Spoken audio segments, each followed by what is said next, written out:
Deputado, prazer recebê-lo aqui no Portal Tá no Site, satisfação. Parabéns pelo trabalho em Brasília, na Câmara, frente à FPA. Aliás, um belo material que nós recebemos aqui. Teríamos uma gama de pautas para discutir, para tratar aqui hoje. Mas vamos direto ao assunto que diz respeito e que repercutiu bastante nos últimos dias aqui, a partir da divulgação dessa manchete. Colocar a tilápia como espécie invasora é piada de mau gosto. Nós sabemos da realidade da tilápia aqui no Norte Pioneiro, Carlópolis, inclusive um tempo atrás, um frigorífico do peixe sendo trazido para a nossa região, e isso mexeu muito. Então eu gostaria que o senhor falasse a respeito dessa pauta inicialmente, já que envolve toda uma cadeia aqui no Norte Pioneiro e gerou muita preocupação. Vamos lá, primeiro, Luiz Guilherme, é prazer estar aqui com você, estar aqui no site, estar aqui nesse importante veículo de comunicação aqui da nossa região. Esse é um assunto que gera muita preocupação porque a Comissão Nacional de Biodiversidade elaborou uma lista de espécies exóticas invasoras, ou seja, espécies que não são naturais nem da fauna nem da flora do Brasil. Até aí tudo bem, até aí é natural e faz parte do processo nós termos esse referente do que é nativo e o que não é. O que não pode ocorrer é usar isso politicamente, ideologicamente e tentar evitar atividades econômicas extremamente importantes.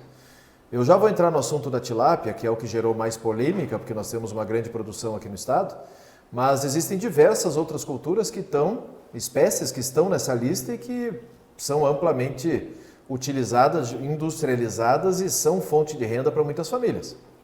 Eucalipto e pinos, que são espécies que são utilizadas para celulose e para madeira, dos investimentos bilionários que ocorrem aqui no Paraná e no Brasil inteiro. Todos os tipos de pasto braquiária, que não são nativos do Brasil. As espécies de animais, inclusive, que vêm de outros países, é o caso do zebu, o Nelore, que vem da Índia, né? O gozerá, os animais que são utilizados hoje na pecuária, diversas raças de cavalo também, que são exóticas, que não são aqui do Brasil. E também as frutas. Vamos falar de Carlópolis aqui? Você citou Carlópolis, a goiaba? Já pensou se cada pé de goiaba que for plantar tiver que pedir uma autorização do órgão ambiental? É surreal. Então, assim, infelizmente, é uma lista que foi feita por ter a obrigação de ser feita. Até o Ministério do Meio Ambiente tentou amenizar, né, as críticas essa semana, dizendo que o fato de ter uma lista não significa muita coisa e tal, mas o problema é que existem outras portarias, como eu apresentei ontem na Comissão de Agricultura, uma portaria de 1998 do próprio IBAMA, que proíbe o cultivo, o manejo, a engorda e a recolocação de espécies aquícolas, ou seja, desde crustáceos, moluscos e peixes, que não sejam nativos do território brasileiro, ou seja, inviabiliza completamente a criação de tilápia. Quando a gente fala da tilápia, o problema da tanta repercussão é tão grave porque praticamente 70% da tilápia produzida no Brasil é aqui do Paraná.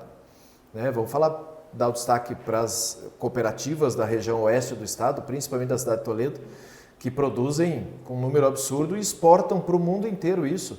Né? Até falei no meu discurso ontem na Comissão de Agricultura, o St. Peter, que vende tão caro nos restaurantes americanos, é a tilápia brasileira que vai para lá. Então, tem problema a tilápia na natureza? Claro que tem. É uma espécie exótica, ela não é uma espécie nativa, ela é uma predadora nova para a população dos nossos rios, aos moldes do que tinha na época o bagre africano, que já foi praticamente dizimado, mas que é um predador que não tinha predadores, ou seja, gera um desequilíbrio na cadeia alimentar. Agora, a tilápia criada em tanque-rede, em tanque escavado, criada para fins comerciais, para poder fazer efetivamente uma atividade econômica que gera renda, isso não pode ser levado na brincadeira, tem que ser levado a sério. Então nós vamos às últimas consequências, não deixar isso prosperar e fazer com que essa atividade seja respeitada e valorizada. De que forma tranquilizar esses produtores aqui, deputado, o da tilápia e o da goiaba, que são os dois principais aqui. Tranquilizá-los que nós não vamos deixar isso acontecer, nós temos maioria para isso, nós vamos pressionar até o último momento e vamos trabalhar para que isso não ocorra. E quando que está programado esse Tem uma debate, votação, disso tudo, como é que... Uma deliberação do Conselho Nacional, da Comissão Nacional, no dia 8 de dezembro. Acho que a polêmica que nós estamos gerando aí, até lá a gente vai conseguir fazer com que isso seja repensado ou que coloquem pelo menos uma uma portaria ou algo nesse sentido, dizendo que a elaboração dessa lista é apenas pro forma e que isso não tem impactos econômicos nem qualquer tipo de validade jurídica para evitar o cultivo dessas culturas. Né? Deputado, a gente sabe que a tua agenda está corrida, tempo é curto. Para a gente fechar, tem uma informação importante voltada para as APAES, por favor.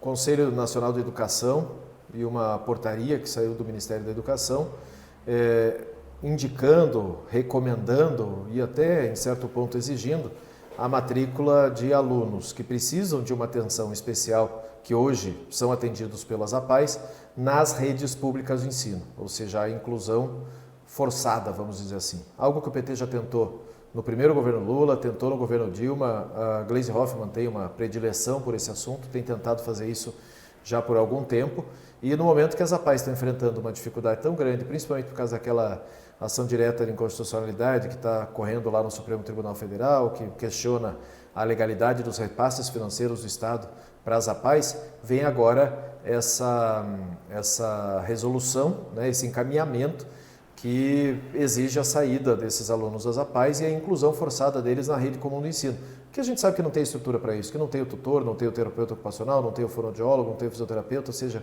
a inclusão obrigatória na grade curricular normal, ou seja, na instituição de ensino normal do sistema público ou privado. Nós estamos batendo muito forte nisso, estamos criticando. Eu entrei com um projeto de decreto legislativo, que é um PDL, para sustar esse decreto do governo federal e que a gente consiga proteger ainda mais as nossas APAES. Eu tenho uma vinculação muito grande com eles, aqui na região principalmente, né? Sempre ajudo muito as APAES aqui da região, com emendas, com trabalho, com destinação de recursos, porque entendo da importância e o trabalho extremamente relevante que tem para a nossa sociedade. Então nós estamos trabalhando bastante para defender mais esse ataque contra as APAES. Deputado, obrigado pela visita, obrigado pela entrevista, seja muito bem-vindo sempre aqui no Portal Tá no Site. Obrigado, Luiz Guilherme, obrigado a toda a equipe aqui do Tá no Site, um grande abraço para todos vocês.